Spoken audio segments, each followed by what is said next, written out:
بسم اللہ الرحمن الرحیم۔ السلام علیکم معزز طلبہ کرام، آپ سب کیسے ہیں؟ آج ہم اصول الشاشی کے سبق نمبر 150 کو پڑھیں گے۔ آج کے ہمارے سبق کا عنوان ہے فی کا مکان میں استعمال، اور آج کے ہمارے سبق کی عبارت و اما فی المکان سے شروع ہوتی ہے۔ آئیے عبارت پڑھ کے ترجمہ کرتے ہیں، اس کے بعد باقاعدہ سبق کی وضاحت کی طرف بڑھتے ہیں۔ مصنف علیہ رحمہ لکھتے ہیں وَأَمَّا فِي الْمَكَانِ فَمِثْلُ قَوْلِهِ أَنْتِ طَالِقٌ فِي الدَّارِ وَفِي مَكَّةَ يَكُونُ ذَلِكَ طَلَاقًا عَلَى الْإِطْلَاقِ فِي جَمِيعِ الْأَمَاكِنِ۔ اور بہرحال مکان کی صورت میں تو اس کی مثل کہ جب کسی شخص نے کہا کہ تجھے گھر میں طلاق ہے اور مکہ میں طلاق ہے، تو یہ علی الاطلاق تمام جگہوں میں طلاق ہوگی۔ وباعتبار معنی ظرفیت قلنا، اور ظرفیت کے معنی کے اعتبار سے ہم نے کہا اذا حلف علی فعل واضافہ الی زمان او مکان، کہ جب کسی نے کسی فعل پر قسم کھائی اور اس کی نسبت اس نے زمان یا مکان کی طرف کی۔ فإن كان الفعل مما يتم بالفاعل، پس فعل اگر ایسا ہو جو فاعل سے پورا ہو جاتا ہو، یشترط کون الفاعل فی ذلک الزمان او المکان، تو فاعل کا اس زمانے یا جگہ میں ہونا شرط ہوگا۔ فإن كان الفعل يتعدى إلى محل، پس فعل اگر ایسا ہو کہ جو کسی محل کی طرف متعدی ہو، تو یشترط کون المحل فی ذلک الزمان او المکان، تو اس محل کا اس زمانے یا مکان میں ہونا یہ ضروری ہوگا، شرط ہوگا۔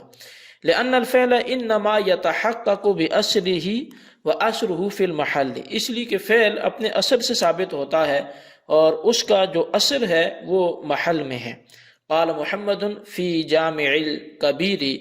فی الجامع الکبیر، اور امام محمد علیہ رحمہ نے جامع کبیر میں فرمایا اذا قال ان شتمتک فی المسجد فکذا، جب کسی شخص نے کسی دوسرے سے کہا کہ اگر میں تجھے مسجد میں گالی دوں تو ایسے ہے، یعنی میرا غلام آزاد ہے، فشتمہ وہو فی المسجد والمشتوم خارج المسجد یحنس، پس اس قسم کھانے والے نے دوسرے کو گالی دے دی اس حال میں کہ یہ قسم کھانے والا مسجد میں تھا، اور مشتوم جس کو گالی دی گئی وہ خارج مسجد تھا، تو یہ قسم کھانے والا حانس ہو جائے گا۔ وَلَوْ كَانَ الشَّاتِمُ خَارِجَ الْمَسْجِدِ وَالْمَشْتُومُ فِي الْمَسْجِدِ، اور اگر شاتم یعنی گالی دینے والا یہ مسجد سے باہر ہو اور مشتوم جس کو گالی دی گئی یہ مسجد کے اندر ہو، لا يحنس، اب یہ حانس نہیں ہوگا۔ وَلَوْ قَالَ إِن ضَرَبْتُكَ أَوْ شَجَجْتُكَ فِي الْمَسْجِدِ فَكَذَا،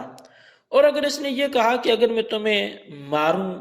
یا تمہارے سر کو زخم لگاؤں مسجد میں تو ایسے ایسے ہے، یعنی میری بیوی کو طلاق ہے یا میرا غلام آزاد ہے، تو کہتے ہیں یشترط کون المضروب والمشجوج فی المسجد، تو مضروب اور مشجوج کا مسجد میں ہونا یہ شرط ہوگا، یعنی جس کو مارا گیا، جس پر زخم لگایا گیا اس کا مسجد میں ہونا شرط ہے۔ ولا یشترط کون الضارب والشاج فیہ، جبکہ یہاں مارنے والے کا یا زخم لگانے والے کا مسجد میں ہونا شرط نہیں ہے۔ ولو قال ان قتلتک فی یوم الخمیس، اور اگر اس نے یہ کہا کہ ان قتلتک فی یوم الخمیس فکذا، کہ اگر میں تجھے جمعرات کے دن قتل کروں تو یہ حکم ہوگا، یعنی غلام آزاد ہوگا یا بیوی کو طلاق ہوگی۔ فجرحہ قبل یوم الخمیس، اب اس نے اس کو جمعرات کے دن سے پہلے زخمی کر دیا۔ ومات یوم الخمیس، اور وہ بندہ جمعرات کے دن مر گیا۔ یحنس، یہ قسم کھانے والا حانس ہو جائے گا، اس کی قسم ٹوٹ جائے گی۔ ولو جرحہ یوم الخمیس، اور اگر اس نے اس کو زخم جمعرات کے دن لگایا، ومات یوم الجمعۃ، اور وہ جمعہ کے دن مر گیا، لا یحنس، تو وہ حانس نہیں ہوگا، اس کی قسم نہیں ٹوٹے گی۔ جی طلبہ کرام، یہ ہمارے آج کے سبق کی عبارت تھی، اور بڑی اہم باتیں اس میں فی کے حوالے سے جب اس کی نسبت مکان کی طرف کی گئی۔ آئیے اب اس کی تفصیل کی طرف بڑھتے ہیں۔ مصنف و اما سے فی کے مکان میں استعمال ہونے کی مثالیں اور حکم بیان کر رہے ہیں کہ اگر شوہر نے بیوی سے کہا انتی طالق فی الدار یا انتی طالق فی مکہ تھا، کہ تجھے گھر میں طلاق ہے یا تجھے مکہ میں طلاق ہے، تو حکم یہ ہے کہ طلاق فی الحال واقع ہو جائے گی، گھر اور مکہ کے ساتھ خاص نہیں ہوگی۔ وجہ یہ ہے کہ طلاق کسی مکان و جگہ کے ساتھ متعلق نہیں ہوتی، فی الفور واقع ہو جاتی ہے۔ یہاں اگر کوئی کہے میں تجھے اس شہر میں طلاق ہے یا تجھے فلاں شہر میں طلاق ہے، تو طلاق مخصوص شہر کے ساتھ، مخصوص جگہ کے ساتھ متعلق کرنے سے متعلق نہیں ہوتی، بلکہ وہ جہاں بھی ہوگا ادھر ہی اس کی بیوی کا طلاق واقع ہو جائے گی۔ اب وہ باعتبار معنی ظرفیت سے مصنف یہاں سے ایک ضابطہ بیان کر رہے ہیں۔ وہ ضابطہ یہ ہے کہ جب کسی قسم کھانے والے نے قسم کھاتے ہوئے اپنے فعل کی نسبت وقت یا جگہ کی طرف کر دی تو فعل دو حال سے خالی نہیں ہوگا، یعنی قسم کھانے والے نے اپنے فعل کی نسبت کسی وقت کی طرف کی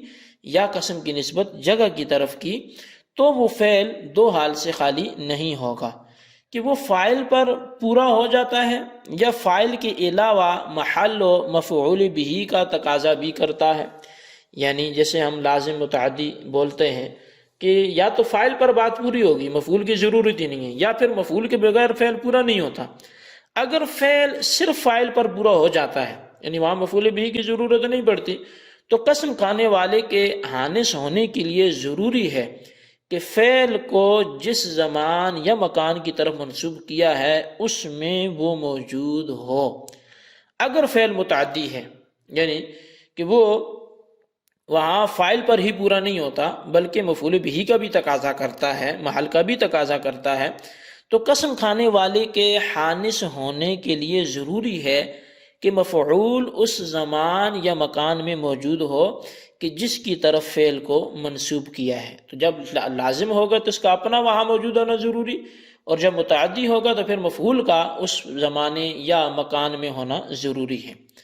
اب فعل لازم کی مثال، یعنی دو صورتیں ہیں تو پہلی صورت کی مثال۔ اب جیسا کہ ضابطہ گزر گیا کہ حالف کے حانث ہونے کے لیے ضروری ہے کہ وہ اس زمان یا مکان میں خود موجود ہو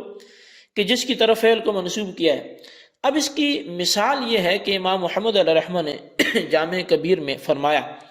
کہ اگر کسی نے کہا ان شتمتک فی المسجد فعبدی حر، کہ اگر میں نے تجھے مسجد میں گالی دی تو میرا غلام آزاد ہے۔ اگر گالی دینے والا مسجد میں ہے تو گالی دینے والا حانث ہو جائے گا کہ اس کا غلام آزاد ہو جائے گا، اگرچہ جس کو گالی دی گئی ہے وہ مسجد سے باہر ہو۔ اس کی وجہ یہ ہے کہ گالی دینے والے سے پوری ہو جاتی ہے جو کسی اور چیز کی محتاج نہیں ہے، اور فعل لازم کے ساتھ فی ہے کہ جس کے لیے فاعل کا زمان یا مکان میں ہونا شرط ہے، اور جب شاتم مسجد میں موجود ہے تو شرط کے پائے جانے کی وجہ سے مشروط بھی پایا جائے گا کہ غلام آزاد ہو جائے گا۔ اگر شاتم مسجد سے باہر ہے اور مشتوم مسجد میں ہے تو شاتم حانث نہ ہوگا کہ فعل لازم کی شرط نہ پائے گی۔ یعنی اصل یہ تھا کہ یہاں چونکہ گالی ایسا فعل ہے کہ جو گالی دینے والے سے پورا ہو جاتا ہے، جو فاعل تک ہی محدود ہے، مفعول کی یہاں ضرورت نہیں ہے، تو اس صورت میں یہاں ضروری تھا کہ جس نے یہ قسم کھائی تھی وہ اس نے جس فعل کو جس مکان یا زمان کی طرف منسوب کیا تھا وہ اسی میں ہو۔ اور فعل متعدی کی اگر مثال دیکھیں تو اسی ضابطے کے تحت کہ حالف نے فعل متعدی کو کسی زمان یا مکان کی طرف منسوب کیا ہے تو کلمہ فی کے مذکور ہونے کی وجہ سے مفعول کا اس زمان یا مکان میں موجود ہونا یہ ضروری ہوگا۔ اس کی مثال بھی امام محمد نے جامع کبیر میں یہ بیان کی کہ اگر کسی شخص نے قسم کھاتے ہوئے کہا ان ضربتک فی المسجد فعبدی حر، یا یوں کہا ان شججتک فی المسجد فعبدی حر، یعنی پہلی صورت میں ترجمہ یہ ہے کہ اگر مسجد میں تجھے ماروں تو میرا غلام آزاد ہے، یا مسجد میں تجھے زخمی کروں تو میرا غلام آزاد ہے۔ اب چونکہ ضرب اور شج دونوں فعل متعدی ہیں جو محل اور مفعول کا تقاضا کرتے ہیں، یعنی ایسا نہیں ہے کہ مارنا تو پایا جائے لیکن وہ بندہ ہی نہیں جس کو مارا گیا ہو، تو جہاں مارنے والا ہوگا وہاں مضروب بھی ہوگا۔ تو اب فرمایا کہ یہ دونوں ایسے فعل ہیں جو محل و مفعول کا تقاضا کرتے ہیں، اور فعل متعدی میں اصل جو ہے وہ اثر ہے، اور اثر محل میں ہوتا ہے، اس لیے حالف کے حانث ہونے کے لیے مفعول یعنی مضروب اور مشجوج کا مسجد میں ہونا شرط ہے۔ لہٰذا اگر مضروب یا مشجوج مسجد میں ہے تو حالف حانث ہو جائے گا، اگرچہ مارنے والا اور زخمی کرنے والا مسجد سے باہر ہو، کہ فعل متعدی میں مفعول کا مکان میں ہونا ضروری ہے نہ کہ فاعل کا۔ اب زمان کی مثال یہ ہے کہ اگر کسی نے قسم کھاتے ہوئے کہا ان قتلتک فی یوم الخمیس فعبدی حر، کہ اگر میں نے تجھے جمعرات کو قتل کیا تو میرا غلام آزاد ہے۔ اب چونکہ قتل فعل متعدی ہے، لہذا حالف کے حانث ہونے کے لیے مقتول کا جمعرات کو قتل ہونا ضروری ہے۔ لہٰذا اگر جمعرات سے پہلے زخمی کیا اور اسی سبب سے جمعرات کو مر گیا تو حالف حانث ہو جائے گا اور غلام آزاد ہو جائے گا۔ اگر اس زخم سے جمعرات کے بعد فوت ہوا تو حانث نہ ہوگا، چونکہ فعل متعدی کی شرط نہیں پائے گی۔ بہرحال یہ ہمارے آج کے سبق کی عبارت ترجمہ، اس کی وضاحت تھی۔ اس سبق کو اپنے الفاظ میں یاد کریں، خلاصتاً نوٹ کریں اور اپنے رجسٹر پر اس کو لکھیں۔ فی کے مکان میں استعمال کے حوالے سے ہم نے کچھ معروضات سنی۔ اس سبق میں بالخصوص ان سوالات کے جوابات دیں۔ سوال نمبر 1 یہ کہ فعل کو زمان یا مکان کی طرف منسوب کرنے کا ضابطہ کیا ہے، تحریر کریں۔ اور سوال نمبر 2 یہ ہے کہ فعل متعدی کی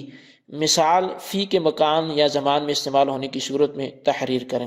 اللہ تبارک و تعالیٰ سے دعا جو کچھ ہم نے پڑھا سنا سے یاد رکھنے کی توفیق نصیب فرمائے، آمین بجاہ النبی الامین صلی اللہ علیہ وسلم۔